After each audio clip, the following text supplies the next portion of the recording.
So hey guys welcome to the channel. तपाईहरुलाई मेरो नयाँ भिडियोमा स्वागत छ।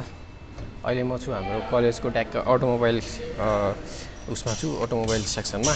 अनि यहाँ हामी आज अटोमोबाइलको बारेमा सिक्दैछौँ। अनि यो म बसेको चाहिँ नि एउटा कार हो, तर यसलाई भत्ताभुङ्ग बनाएर पुरै बिगार बुकुर बनाइदिसकेको अवस्था छ। अनि यसको यो स्टियरिङ हेर्नु है, स्टियरिङ यस्तो फन्न घुम्छ, बाङ्गो छ स्टियरिङ पनि सिधा छैन। म र सुनिल चाहिँ यहाँ बसे आनन्दले। अनि अरू यता कारहरू सिक्ने कार्यक्रम भइरहेको छ यतातिर। कारको हामी अब अटोमोबाइल के अरे उसमा जाने भन्यौँ, इभीमा जाने भन्यौँ। त्यही भएर हामी कारको बारेमा सिक्दैछौँ। यतातिर कस्तो भइरहेको भन्दा यो कार पनि मतलब यसको भित्र के छ इलेक्ट्रिकल पार्टहरू सबै बुझ्नुपर्ने छ। त्यही भएर हामी आज बुझिरहेछौँ हाम्रो यसमा। त्यही भएर अब यहाँ प्र्याक्टिकल चलिरहेको छ, के छ भनेर 5 मिनेट पछाडि निस्क्यो।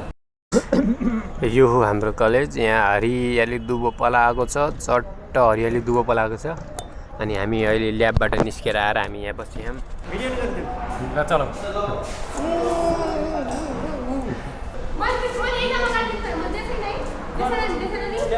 पर्दैन छाड्दि रेकर्ड भइरहेछ नि। यता यता आऊ न, म राम्रो कुरा भन्छु तिम्रो बारेमा। छिटो गाइस, मलाई सुनिलले होइन डिस्प्ले किनारी पैसा दियो कि चाहिँदैन भने यो रेकर्ड हुनुपर्छ है। पछि माग्यो भनेदेखि यो भिडियोलाई देखाउनु हुन्छ क्या। होइन, मैले साथी भन्नु चाहेको, साथीलाई सहयोग गर्नु मेरो कर्तव्य हो क्या। भनेपछि मैले रिटर्न दिनु पर्दैन तिमीलाई। सुनिलले मलाई आजसम्म कति हेल्प गरे थाहा तिमीलाई? लगभग 5,000। सुनिलले 5,000 त कम भनौँ, आजसम्म लगभग सुनिलले मलाई प्लस 10,000 हेल्प गरिसक्यो। झुटो कुरो होइन किन, सहयोग हो कि साँच्चै। मैले धेरै होइन, मैले 3-4 हजार त सहयोग गर्छु। उहाँ हुनुहुन्छ मेरो दाइ। उहाँसँग माथि के प्रश्न गर्दैछु, तपाईँले हरिनारायणलाई 10,000 रुपियाँ साकुरी किन दिनुभयो? मेरो साथी हो, अब मेरो बेस्ट फ्रेन्ड, मेरो हृदय, मेरो मुटु, सबै मुटु। सुन्नु तपाईँले किशोर र हरिमध्येमा छान्नु पऱ्यो कहाँ छान्नु? मेरो के भन्छ र यिनी औलाहरूमा तपाईँले यिनी कुन खानु चाहनुहुन्छ भनेर सबै काटेर सबै दुख्छ, सबै काटेर ए भगवान। Wow, congratulation. उहाँ एकदमै लोयल हुनुहुन्छ। होइन उहाँको लागि एउटा माला छ, माला। होइन ए होइन, दुईटा मध्ये एउटा छाना पऱ्यो, त्यहाँ सबै भनेर हुन्न। के गर्नु लागि रे? सुनिललाई माला लगाइदिनु कसको लाग्यो। बट्टु हो यो? ह? दाइको कसको बट्टु हो यो? सबले हिजो सिक्नु पर्छ। त्यो सुनिलको कट्टु हो। यो सिट त उताको होइन, टोइलेटमा थिएन यो दुईवटा सिट। यो दुईवटा सिट यो गाडी आधा मेकअपमा छ, पुरा अब पुरा बनिहाल्ला पनि छ। ल गरम हावा त मस्त आइरह यार।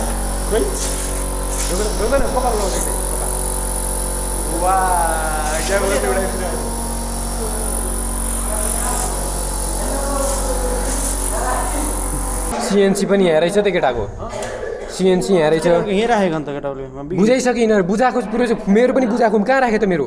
तिम्रो पर्ची लर गयो होला घर मुला घर छ तिम्रो पर्ची घर ल होइन मैले एसी रुममा होला हाम्रो त अब यदि सबै चाहिन्छ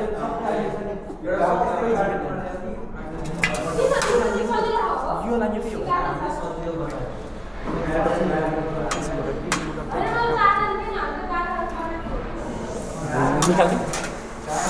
निकाल्दै हामी आज चोरी गर्न गएको यो त त्यो भित्र यो खोल्नु पर्छ मुला खोल्नु पर्छ कि निस्के यो खोल्नु पर्छ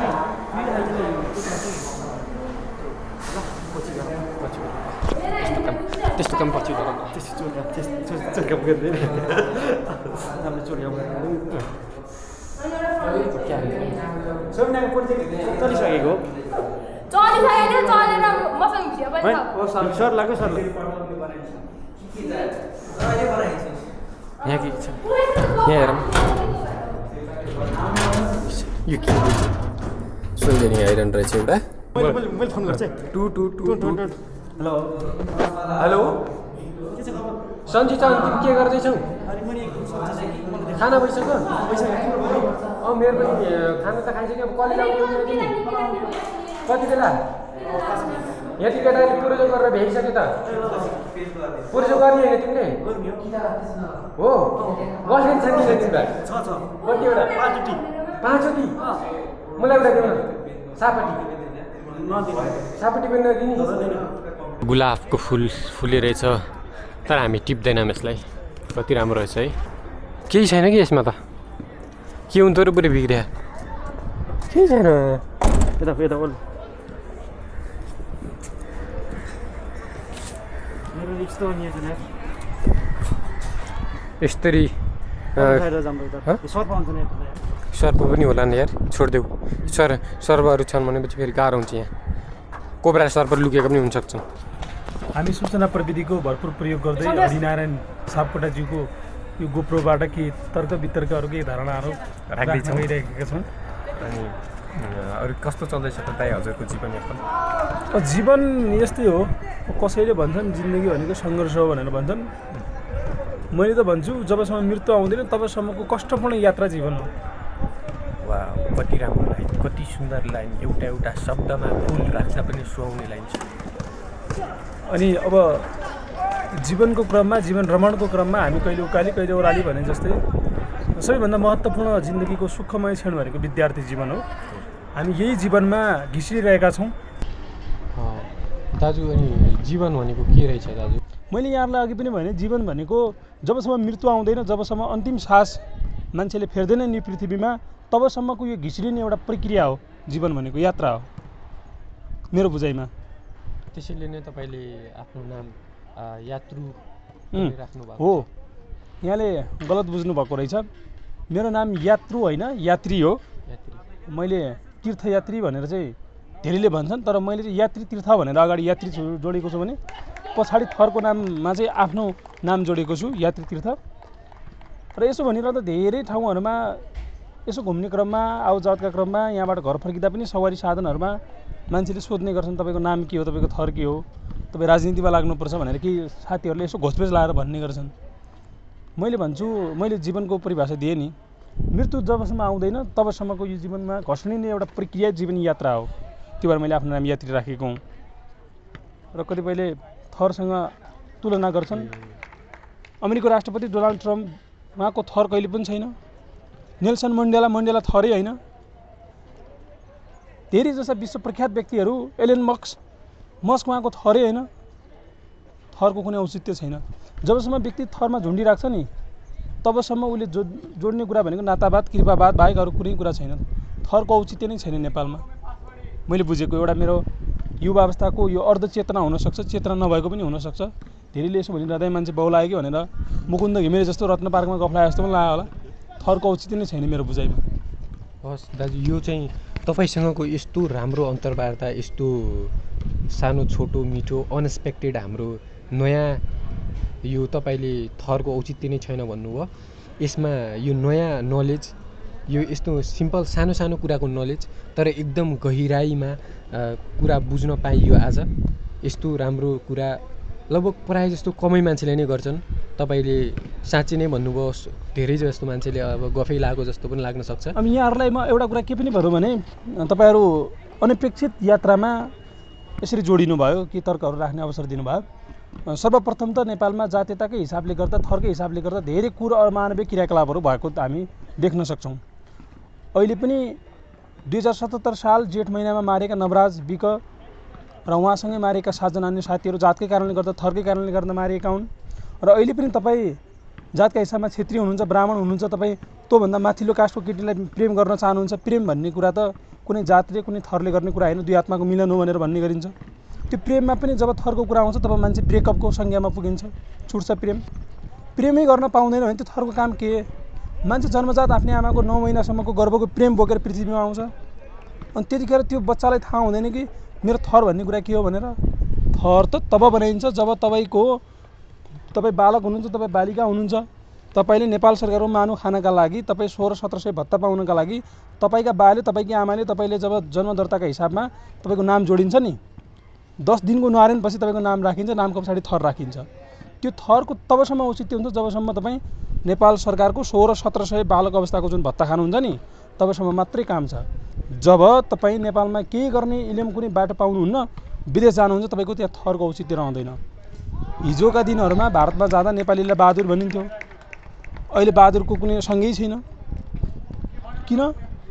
बहादुर उनले थर भनेर तपाईँ जोशी हो, तपाईँ ब्राह्मण हो, तपाईँ शुक्र यो हो, थरको औचित्य छैन। कामले काजी बेकामले पाजी भन्ने तपाईँलाई उखान थाहा होला, नेपाली उखान।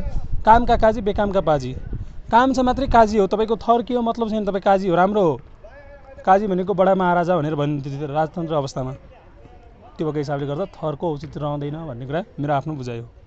अब घर जाने बेला भयो हाम्रो, चट्ट एकछिन बस्छौँ अनि त्यसपछि पङ्खा चलाहाम शीतल भयो अनि हावासावा खाएर हामी फेरि घरतिर हिँड्छौँ। अनि आजको भ्लग हाम्रो यस्तै भयो। अब घर गएर एन्डिङ गर्छु फेरि भ्लग चाहिँ म। धोनीको सेकेन्ड ग्रुप अनिखेर महेन्द्र सिंह के अरे महेन्द्र सिंह एउटै हो क्या, एम भनेको महेन्द्र, एस भनेको सिंह, सर्ट नेम एमएस। ए मलाई के त म तिमीले किन बोल्यो त? हाम्रो यहाँ प्रोजेक्ट चल्दैछ। चट्टै हाम्रो रचिन दोस्त, उता हाम्रो सुनिल, उता हाम्रो के अरे पाण्डे दोस्त, अनि यता हाम्रो विजयन, यता हाम्रो खेमराज। अनि त्यसपछि हाम्रो प्रोजेक्ट दिनभरि चल्छ। कताबाट यतापट्टि लुक्स राम्रो मैले किशोरलाई जितेको, सुनिलले चाहिँ जित्न सक्दैन। सुनिल चाहिँ मोबाइल चाहिँ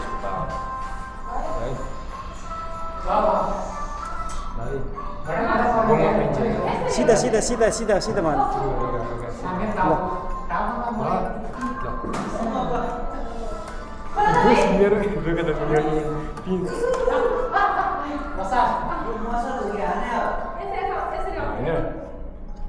बसेर बसेर बस बस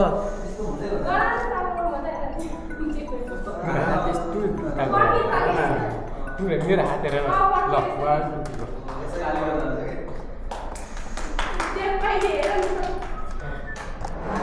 अरे अरे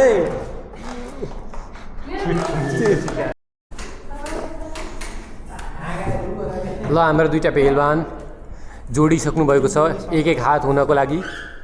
हाम्रा रचिनको हात हल्का सानो छ कि। ल ल ल ल है ल मिलाऊ मिला अलि राम्रोसँग। ल 1 2 3 गो। सुनिलाई त सक्दैन कसैले मा ए मलाई नै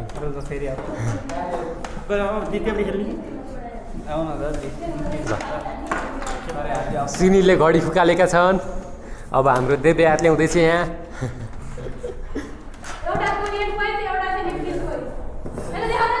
ल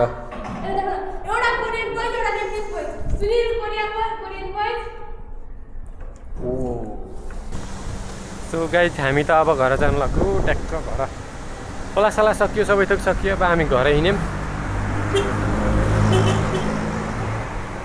राम्रो देखियो नि तर है, कस्तो राम्रो देखेको।